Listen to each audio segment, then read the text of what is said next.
자, 제3절 문서에 관한 죄입니다. 자, 서론. 보기 전에 먼저 노트를 펴봅니다. 자, 노트는 150페이지. 자, 문서죄에는 어떤 죄들이 있는가? 먼저 사문서가 있고요. 밑에 공문서가 나오죠. 그런데 우리가 전 시간에 좀 배운 것이 있습니다. 마지막 시간에. 여기 보시게 되면 작성 권한이 없는 자가 하는 것이 있고 작성 권한이 있는 자가 하는 것이 있다. 그쵸? 그 권한이 없는 자가 하는 것이 위조, 변조, 작용모형이라는 것이 있고 권한이 있는 자가 하는 것이 허위작성, 부실기재, 변개가 있다라고 마지막 시간에 배웠죠. 그쵸? 자, 그러면 자, 문서죄를 자세히 한번 보면요. 자, 여기 사문서죄가 나오잖아요. 뭐가 나와요? 위조, 변조 나와 있고 작용모형 나와 있네요. 공문서의 경우에도 위조, 변조가 있고 작용모형이 있죠. 자, 그 다음 자, 허위작성 있죠. 허위작성, 허위진단서의 경우에 작성죄가 있어요. 허위가 있고 그 다음에 공문서도 가보니까 허위 공문서 작성죄가 있네요. 그리고 부실기재죄가 나오죠. 공문서에는 부실기재가 나오지만 사문서에는 그것이 없어요. 그 다음 마지막에 행사죄가 있고 부정행사죄가 나오죠. 공문서의 경우에도 행사죄가 나오고 부정행사죄가 나와요.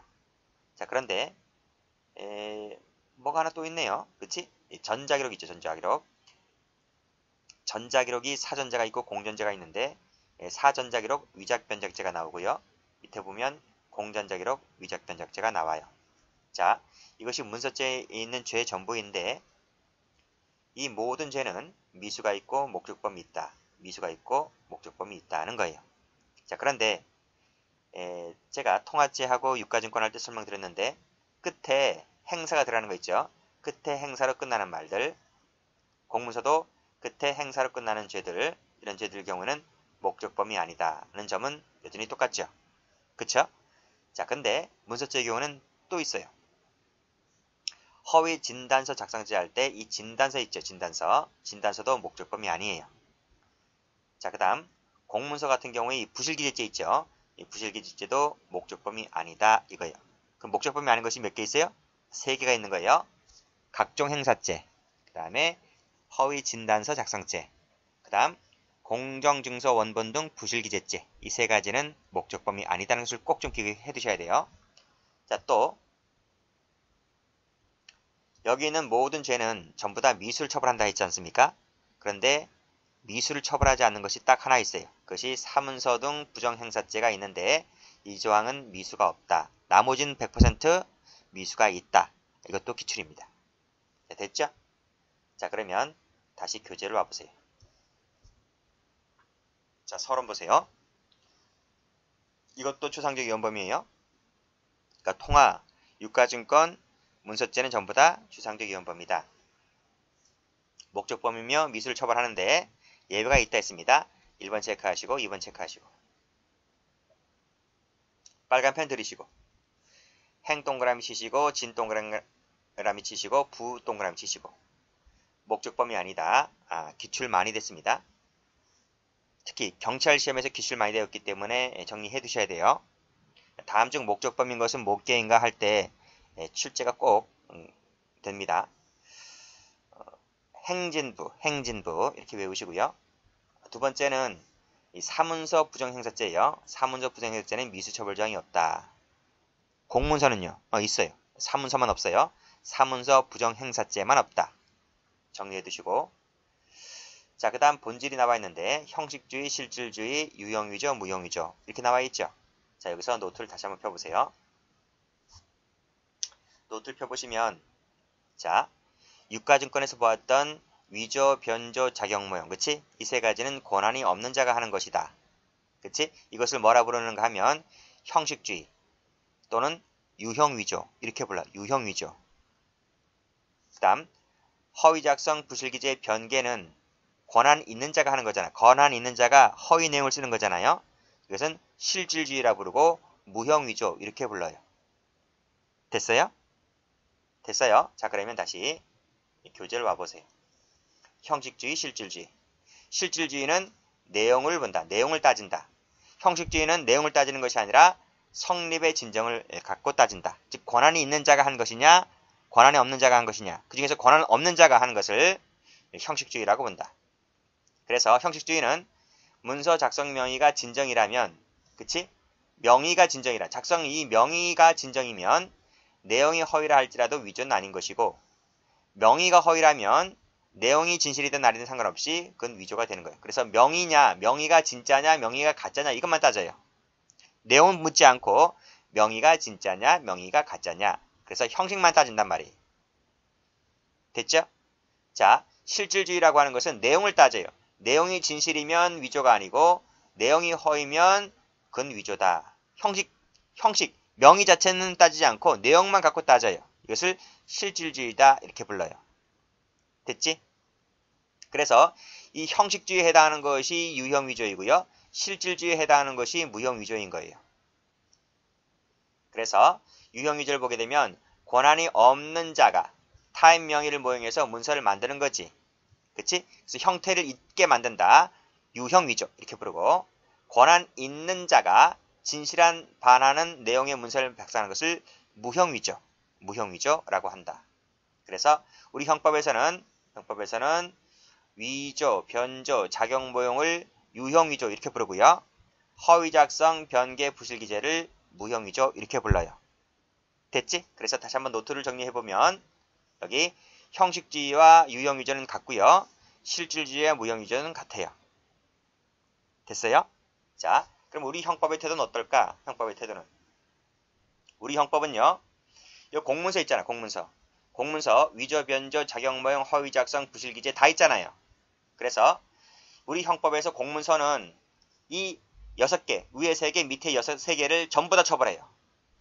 전부 다 공문서 같은 경우에는. 그래서 유형위조, 무형위조를 가리지 않고 몽땅 다 처벌한다 이 말이야. 반면에 사문서는요. 그래요. 권한 없이 하는 위조, 변조, 작용 모형은 이것도 사문서는 전부 다 처벌해요. 올라가 보세요. 올라가 보시면 사문서 위조, 변조, 작용 모형 몽땅 다 처벌하고 있잖아요. 그쵸? 그래서 사문서는 유형위조에도 역시 공문서와 마찬가지로 모두 다 처벌 조항이 있단 말이죠. 그런데 차이점이 뭔가 하면 사문서는 요 무형위조에서 공문서와 차이가 있어요.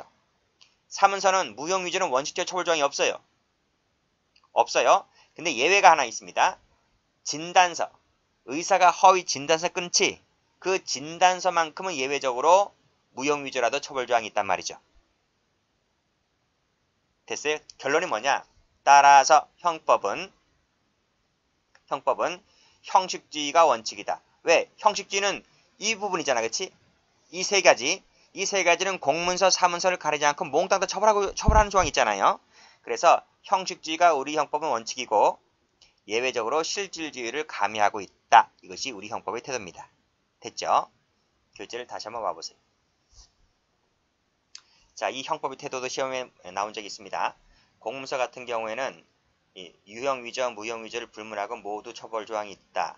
사문서의 경우에는 유형위조가 원칙적 처벌이면서 무형위조는 처벌 조항이 없지만 예외적으로 진단서만큼은 처벌 조항이 있다라고 말씀드렸습니다. 그래서 결론이 형식주의가 원칙이고 예외적으로 실질주의를 채택하고 있다. 이렇게 정리하시면 될 것 같아요. 자, 판례 보죠. 자, 판례 별표 칩니다. 자, 밑에 판례도 1번 별표, 2번 별표를 칩니다. 자, 맨 위에 판례 보면 두 번째 줄에 일체의 권한을 위임하였다 했죠. 작성 권한이 있는 자죠.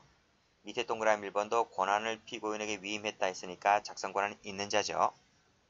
자, 동그라미 2번도 세 번째 줄에 권한을 위임하였다 했으니까 작성 권한이 있는 자입니다. 그러면 이제 공문서하고 사문서를 봐야 됩니다. 자, 맨 위에 판례. 중앙종무회의록 작성을 했다. 여기서 회의록이 공문서입니까? 사문서입니까? 사문서잖아요. 밑에 1번 판례도 이사회 회의록은 사문서죠. 밑에 매매계약서도 사문서잖아요. 그치? 진단서가 아니죠.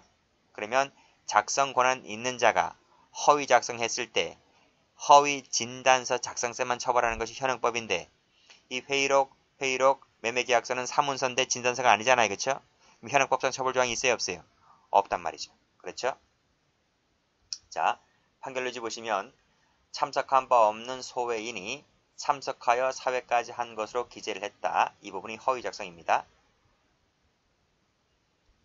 근데 사문서이다 보니까 처벌 조항이 없어서 즉 사문서의 유형 위조만을 처벌하는 현행법 하에서는 사문서 무형 위조는 처벌 조항이 없으므로 처벌되지 않는다. 이런 말이. 밑에 1번도 마찬가지고요.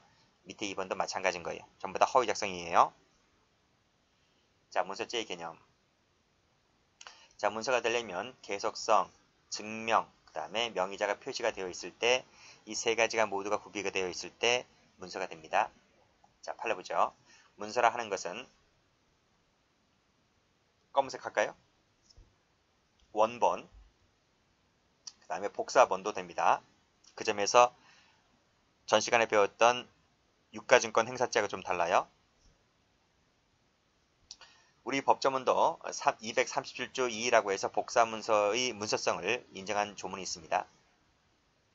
그 내용이 법률상, 사회생활상 중요사항에 관한 증거가 될 수 있을 때 문서가 된다. 이 증거라는 것이 뒤에 배우겠지만 증명적 기능입니다. 자, 다음. 자, 계속적 기능. 자, 문서에는요, 그 사람의 관념이나 의사가 계속성을 띄어야 돼요. 그래서 상품에 찍힌 제조 일자라든지 생산지 표시는 문서라고 봐요. 자, 이 방법에 1번, 2번, 3번 나와 있는데 여러분들은 3번만 체크. 자, 생략문서가 문서일까? 생략문서도 문서라고 봅니다. 그치? 표시가 생략되어 있는 생략문서도 그 자체로서 일정 관념이나 의사를 표시하고 있으면 문서가 된다. 그 대표적인 예가 우체국 일부인, 그 다음에 전세계약서에서 말하는 확정일자, 이것도 문서가 됩니다. 자, 판례 볼까요? 자, 판례 보시면 빨간색으로 생략문서 동그라미. 문서가 된다. 그치? 구청 세무서장 명의의 소인 동그라미, 요거 문서라고 봐요. 자, 올라가 보시면, 자, 마지막 줄 나와 있지? 상단에는 소인, 하단에는 갑. 가운데라는 일자란이 있어서 그때그때마다 일자를 바꾸어가면서 사용할 수 있도록 만들어진 것이었다. 이 일자를 그때그때 바꿔간다 그랬지? 이것이 바로 뭐가요? 문서가 된다는 거예요. 자, 밑에 판례 보면 신용장에 날인된 은행의 접수 일부인 요거 동그라미 치시고, 요거 생략문서인데요. 요거 사문서로 봤지? 문서라고 봤습니다. 자, 올라갑니다. 정도를 보시게 되면 문서는 법적 형식이 완비될 필요가 없다. 즉 일반인이 진정한 문서라고 오신케 할 정도가 되면 문서가 된다. 그런 내용이에요. 자, 나머지는 됐고, 다음 페이지. 자, 중요한 판례들 나오네요. 파란색으로 컴퓨터 모니터 화면에 나타나는 이미지 세모 치시고, 이거 문서가 아니죠. 왜요? 계속성이 없기 때문에 그래요. 그 컴퓨터 스위치 버튼을 누르면 푹 꺼지잖아요. 지금 사라지잖아. 그래서 문서가 아닌 거예요. 그 다음 졸업증명서 파일 세모 치시고, 이것도 컴퓨터 내에서만 존재하는 거잖아요. 이미지 파일 세모 치시고, 이미지 파일 밑에도 세모 치시고, 이런 것들은 전부 다 계속성이 없으므로 문서가 되지 않는다는 판례입니다. 세 번째, 증명적 기능이 있어야 됩니다. 자, 문서에는요, 법률상, 사회생활상 중요사항을 증명할 수 있어야 한다. 이걸 증명 능력이라고 불러요. 그리고 증명하기 위한 것이어야 한다. 이것을 증명의사라고 불러요. 이 두 가지가 갖춰졌을 때 문서이다 라는 겁니다. 그 대표적인 예들 나와 있지? 매매계약서, 위임장, 유언서 등이다. 됐고, 뭐 나머지는 됐어요. 자, 밑에 판례 볼게요. 자, 분쟁이 재발될 경우에 입증자료 동그라미 치시고, 사용하기 위해서 작성된 최초 합의서와 원본과 사본은 모두 다 문서다는 거예요. 왜요? 입증자료를 했잖아요. 증명적 기능을 구비했기 때문에 문서다는 게 판례입니다. 다음, 자, 네 번째는 보장적 기능이 있어야 돼요. 자, 보장적 기능이라고 하는 것은 뭐냐면 문서에는요, 의사표시 주체라고 하는, 즉 명의자가 표시가 되어 있을 때 이것이 문서가 되는 거예요. 따라서 익명의 투서라든지 협박장은 명의자가 표시가 되어 있지 않기 때문에 문서라고 볼 수가 없는 겁니다. 자, 두 번째, 그럼 명의자가 누구냐? 명의자가, 자, 문서의 표현 내용이 기록되는 의사표시 주체를 뭐라 불러요? 명의자라고 불러요.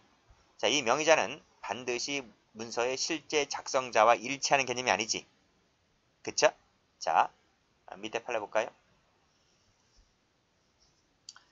자, 주식회사의 대표이사가 그 대표 자격을 표시하는 방법으로 문서를 작성했어요. 그러면 이때 명의자가 누구예요?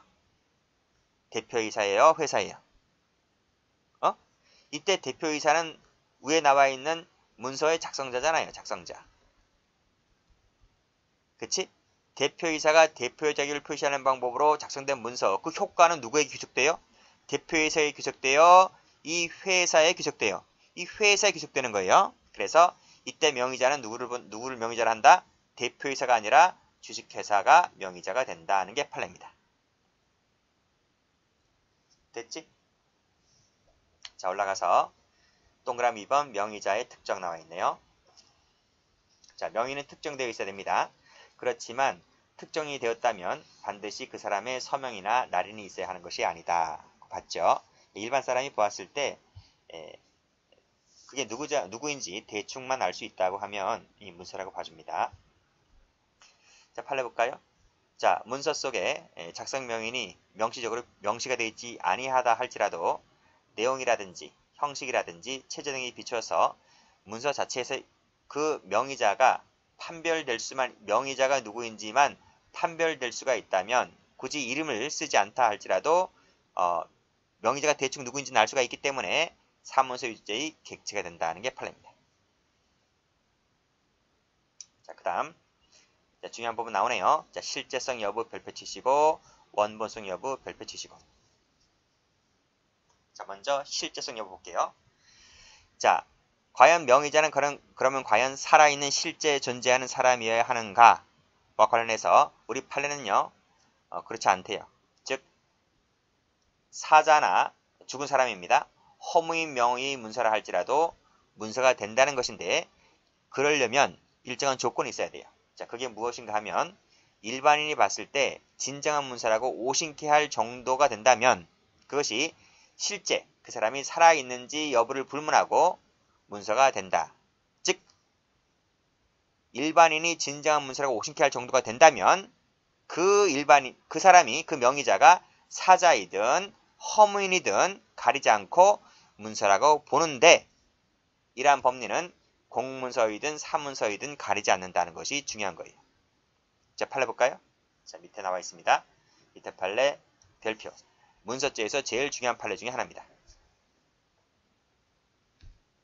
자, 보시면 자, 두 번째로 나와 있지?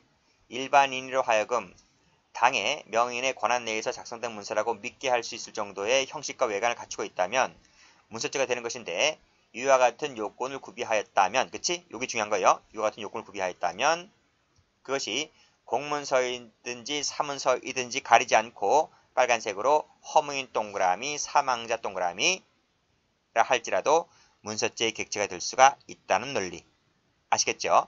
옛날 판례 같은 경우에는 공문서, 사문서를 구별해서 나눴었는데 지금은 그런 거 다 필요 없고 지금은 공사문서 가리지 않고 이러한 요건을 갖추고 있다면 허무인이든 사망자이든 간에 문서죄의 객체가 된다는 판례 꼭 좀 알아두시기 바랍니다. 자, 이것은 자연인을 말하고 있는 거예요. 자, 그럼 그 다음 판례도 한번 볼게요. 자, 그 다음 판례도 별표 쳐볼게요. 밑에도 별표 쳐볼게요. 여기까지가 지금 우리가 읽었던 내용과 똑같습니다. 자, 이러한 법리는 자, 법인 동그라미, 단체 동그라미에도 그대로 적용된다 할 것이다. 됐어요? 그래서 갑은 이미 해산 등기를 마쳐서 법인격이 소멸했다는 겁니다. 즉 사람으로 치면 죽었다는 거예요. 근데 그 을 명의의 아파트 공급계약서와 입금표를 작성하여 행사하였다. 죄책이 뭘까? 당연히 사문서 위조죄와 행사죄가 되는 거예요. 됐죠? 그 다음 밑에 판례 보시면 똑같네요. 이와 같은 요건이 구비가 되었다면 실존 여부는 실존인 여부는 세모 치시고 죽었는지 살았는지 여부는 하등 영향을 미치지 못한다. 이런 말이에요. 됐죠? 여기까지 똑같죠? 자, 끝난 거예요.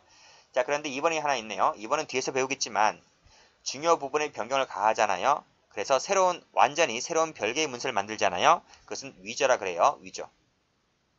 변조가 아니고 위조라고 불러요. 자세한 것은 뒤에서 배우겠습니다. 자, 올라가시고 앞 페이지 다시 원위치 한번 해보세요. 자, 이제 원본성 여부네요. 자, 문서는 원본이어야 한다. 그쵸? 원본이어야 돼요. 근데 앞에서 우리 법조문 봤지? 복사문서 봤어요. 복사문서. 2번 체크하시고. 형법 237조 1을 신설하여 언제 신설했는가 하면 89년도에 신설했어요. 89년도에. 그러면 40년 전 얘기인가? 20년 전, 30년 전 얘기네요. 30년 전에 그때 신설했어요. 그래서 복사문서의 문서성을 명문으로 인정화하였다는 것이 현행법입니다. 자, 뭐 복번 나와 있는데 등본, 초본, 사본은 인증이 없으면 문서가 아니다. 뭐 상식으로 좀 받으시고요. 자, 됐네요. 자, 다음 페이지 한번 가볼게요. 가보시면 자, 맨 밑에 팔로 나와 있지? 빨간색을 드시고 복사한 문서의 4번 동그라미, 그 다음에 제4번 동그라미. 자, 다음 팔레 보시면 복사한 문서의 4번 동그라미 전부 다 뭐가 된다? 객체가 된다는 게 팔레입니다. 자, 네 번째 문서의 종류를 가볼게요. 첫 번째 공문서, 사문서입니다. 자, 이 두 가지는 작성 명의자가 누구냐를 가지고 구분합니다. 그래서 공문서라고 하는 것은 공무소나 공무원이 직무 관하여 작성한 문서를 공문서라고 해요. 가장 중요한 것은 직무에 관하여, 이것이 가장 중요한 거예요. 직무 관련성이 있을 때 공문서가 되는 거예요. 공무원이라 할지라도 직무 관련성이 없이 자기 뭐 임대차 계약서를 했다. 그건 사문서가 되는 거죠. 직무 관련성이 있을 때 이것이 공문서가 된다. 자, 예를 보시면 국립대 학생증은 공문서가 돼요. 그 다음 국립경찰병원장도 진단서도 공문서가 되는 판례가 있습니다. 자, 그런데 외국의 공무서, 외국의 공무원이 작성한 것도 공문서일까? 아닙니다. 외국 밑줄 그으시고 X. 그건 사문서 처리합니다. 밑에 홍콩 경찰청 발행한 국제운전 면허증 판례가 있어요. 이것은 사문서로 봐요. 그리고 국립대는 공문서인데 사립대는 사문서가 됩니다. 자, 판례 볼까요? 자, 판례 1번하고 2번을 묶어볼게요. 자, 간이 절차에 따른 민사분쟁 사건 처리 특례법에 따라 공증사무 취급이 인가된 합동법률사무소, 명의로 작성된 공증문서, 즉 공증사무 취급이 인가된 합동법률사무소가 이제 공증사무소, 공증인, 변호사 자격을 가진 사람입니다. 변호사 10년차 이상의 자격을 가진 사람 중에서 그 지역의 법원장이 선임한 사람을 공증인이에요. 공증인. 그 공증인이란 변호사 자격을 가진 그 공증인은요, 그 공증사무만 해요. 공증사무만 해도 밥은 먹고 살아요. 뭐 월 1000 이상은 버니까요. 자, 이 사람이 작성한 빨간색으로 공증문서 동그라미. 이것은 공문서입니다. 자, 두 번째, 이 사람이 작성한 인증서 동그라미. 이것도 공문서입니다. 자, 좀 필기 좀 할까요?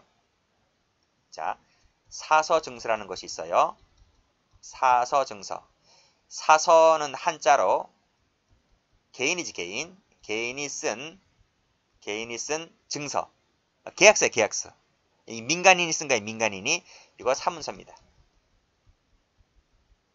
1번. 두 번째. 사서증서의 인증서라는 것이 있어요. 인증서. 방금 봤지? 사서증서는 사문서라 그랬지? 그 인증서, 이 인증서라고 하는 것이, 요 인증서라고 하는 것이 이것이 공문서예요. 자, 무슨 내용이냐? 여기 계약서가 있죠. 계약서가 있잖아요. 이 계약서가 사서증서예요. 사서증서. 사서증서인데 이 계약서를 이제 뭐 매매 계약서 등을 갑과 을이 쓸 거 아니에요. 갑이 이제 쭉 이런 내용이 쓰잖아요. 계약서를. 그리고 마지막에 뭐 매도인 갑, 매수인 을 이렇게 쓰잖아요. 자기네들끼리 갑과 을끼리 계약서를 쓴 거예요. 이건 사서증서 계약서예요. 사문서란 말이죠. 그런데 나중에 분쟁이 발생하면 어떻게 될 것 같아요? 자신들끼리 계약서를 썼는데 수수료 아끼려고 계약서를 썼는데 나중에 누군가 일방에게 불이익하게 상황이 돌아가게 되면 그 불이익한 사람들이 이 상황을 타개하기 위해서 계약서를 위조 변조할 수도 있잖아요. 그렇지. 그래서 그걸 방지하기 위해서 여기에다가 마지막에 공증인이 뭐라고 써요? 위 계약서는 성립이 진실된 것임을 공증인이 누가 이렇게 공증합니다라고 쭉쭉 해서 공증인이라고 해서 도장을 확 찍는단 말이죠. 그치? 이 계약서가 성립이 진정하다는 것을 공증인이 인증해 준다고요. 이 인증해 주는 이 부분이 바로 뭐다? 이 부분이 공문서란 말이에요. 공문서. 위에 있는 이 부분은 사문서가 되고요. 그래서 사서 증서는 사문서인데 공증인이 인증해준 이 부분은 뭐다? 공문서다 이런 말이에요. 그래서 이것은 복합문서다 이렇게 불려요. 근데 인증서는 뭐다? 공문서다 이런 말이지. 세 번째, 공정증서라는 것이 있어요. 이건 뭘 것 같아요? 공정증서는 뭘 것 같아요? 이거 공문서예요. 공문서다. 왜요? 자, 사서증서의 인증서는 사인들끼리 계약서를 써서 공증인에게 와서 인증서를 받았다 했잖아요. 그런데 이 공정증서라고 하는 것은 처음부터 끝까지 공증인이 써요. 계약서도 공증인이 써주고요. 인증서도 공증인이 다 한단 말이죠. 그렇죠? 처음부터 끝까지. 그래서 확실한 공문서는 이 공정증서가 확실한 공문서예요. 그 판례가 위에 나와 있단 말이죠. 1번이 공정증서는 공문서다. 2번 이 사서증서는 사문서인데 인증서는 공문서다. 국립경찰병원장 동그라미 공문서라는 거 다 아실 것이고 10지지면 지문대조표 공문서입니다. 여러분 찍어봤나요? 10지지면 지문대조표? 찍어봤어요? 전 찍어봤는데. 여러분 다 찍어봤어요. 어디서 찍어봤어요? 성인이 되면 다 찍지 않나요? 주민등록증 낼 때 동사무소에서 10손가락. 그치? 돌려가면서 찍지 이렇게 돌려가면서. 그게 10지지면 지문대조표잖아. 그 공문서지 그치? 그 다음 이제 나쁜 짓 해서 경찰서 가서 조사받을 때 이때 한번 찍고 그쵸? 이런 것들이 다 공문서다 이런 말이. 자, 그 다음 계약서 중에서 지자체의 장 동그라미. 그러니까 들어오잖아요. 한 사람이라도 민간인 말고 한 사람이라도 이 지자체의 장 공무원이 들어가 있으면 그거 공문서로 봐요. 도립대학교 교수 공립이죠. 공문서로 봅니다. 다음 2번부터 먼저 볼까요? 2번. 자, 공문서 위조죄나 허위 공문서 작성죄의 객체인 공문서는 그 주체가 공무원 또는 공무소가 그 직무에 관하여 작성한 문서라고 방금 봤죠. 근데 그 주체가 공무원과 공무소가 아닌 자가 있어. 아닌 사람이. 그 사람이 법률에 의해서 의제되는 경우를 제외하고서는 파란색으로 계약세무. 계약으로서 공무와 관련된 업무를 일부 대행하는 경우가 있다 할지라도 이 사람이 공무원, 공무소가 되는 것이 아니죠. 그 예가 바로 뭐가 있어요? 위에 있죠. 위에. 자, 지방세 수납 업무를 담당하는 관장하는 일부 시중은행 직원이나 은행이 있잖아요. 그치? 이 시중은행의 직원이나 은행이 계약에 의해서, 정부와의 계약에 의해서 이 사람들이 지방세 수납 업무를 일부 관장하고 있잖아요. 그러면 이 은행에 근무하는 직원이 공무원인가요? 이 은행이 공무소인가요? 아니잖아요. 그치? 그래서 이 은행이 공무소가 될 수도 없고 은행 직원이 공무원이 될 수도 없다. 따라서 이 사람들이 취급하는 세급수나 명수증도 공무소가 아닌 거지. 공문서가 아닌 거지. 그치? 그렇게 보시면 됩니다.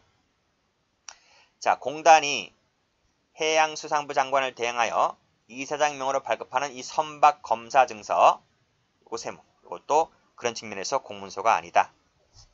왜요? 계약에 의해서 처리하는 것이기 때문에 공문서가 아니다. 이게 판례입니다. 밑에 3번도 계약 나와 있죠? 세무치지고 공문서가 아닙니다. 복합문서. 공문서와 사문서가 병존하는 것을 복합문서라 합니다.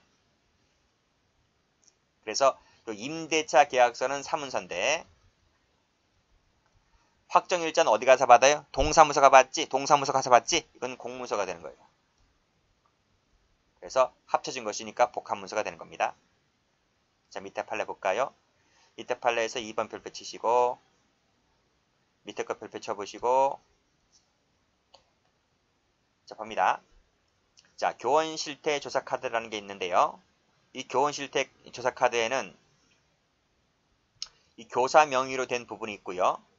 그 다음에 학교장 작성 명의 부분이 있어요. 그런데 학교장 작성 명의 부분은 학교장은 직무 관련성으로 도장을 찍어주기 때문에 학교장이 찍는 부분은 공문서 처리가 돼요. 그러나 교사 명의로 된 부분은 개인적으로 전출을 희망하는 의사표시를 한 것에 지나지 않는다. 뭐 타 지역에서 근무하시는 공무원들 있잖아요. 그런데 1년이 지나고 뭐 2년이 지나고 하다 보면 자기 고향으로 가고 싶잖아요. 처자식 부모님이 있는 곳으로 가고 싶잖아요. 그러면 고충 처리를 해요. 총무과 가서 고충 처리를 해요.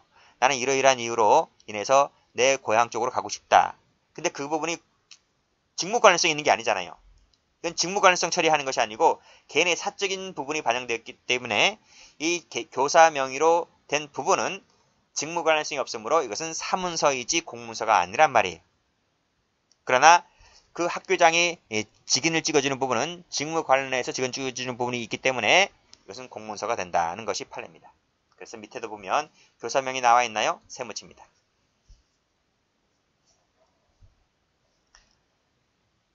자, 됐고 그 다음에 이 부분은 말씀드렸어요. 사서증서 인증서에 있는 그 인증이 기재된 부분, 인증 기재 부분은 공증인이 인증하는 부분이기 때문에 이것은 공문서가 됩니다. 그러나 사서증서에 적혀져 있는 그 계약서 내용 있잖아요. 기재 내용은 파란색으로 세모 쳐볼게요. 이것은 민간인들이 쓰는 부분이기 때문에 이 기재 내용은 사문서다 하는 게 판례죠.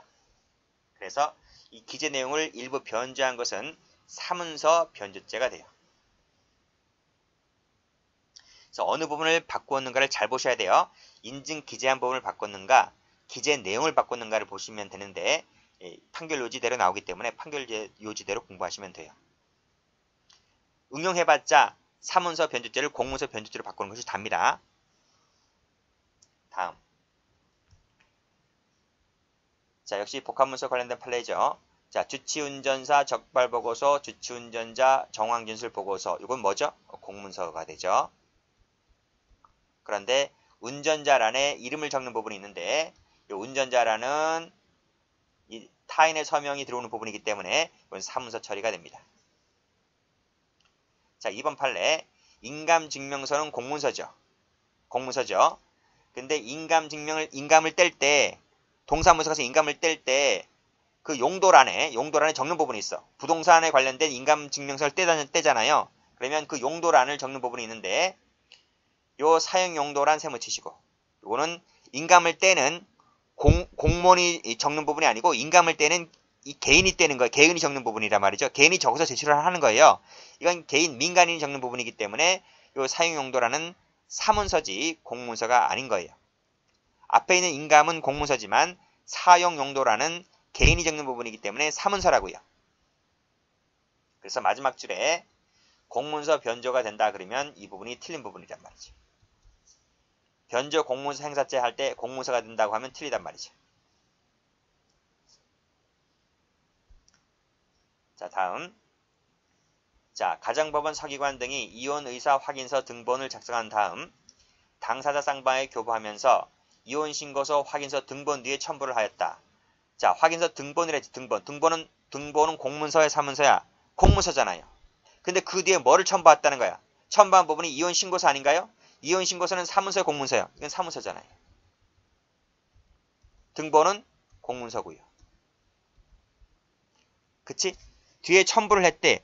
호치키스로 탁 찍었대요. 그러면 복합문서가 되잖아요. 지금 공문서 뒤에 호치키스 찍으면 이 이혼신고서 사문서가 공문서가 됩니까? 호치키스 찍었다는 이유로 사문서가 공문서가 되냐고요?